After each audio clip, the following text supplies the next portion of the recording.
I've been tweaking this recipe for years. The result is a great combination of sweet, creamy and crunchy that everybody loves. It is a great addition to any Thanksgiving table.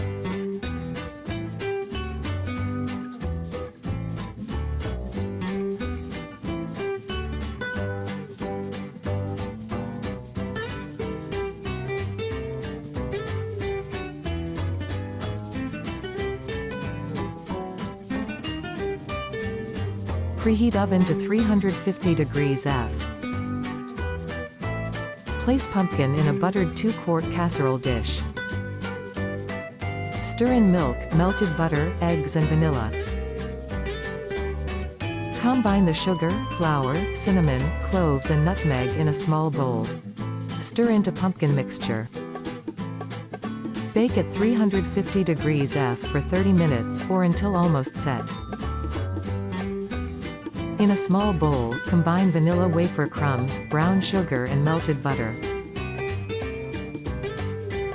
Remove casserole from oven. Sprinkle with crumb mixture. Return to oven. Continue cooking for 15 minutes.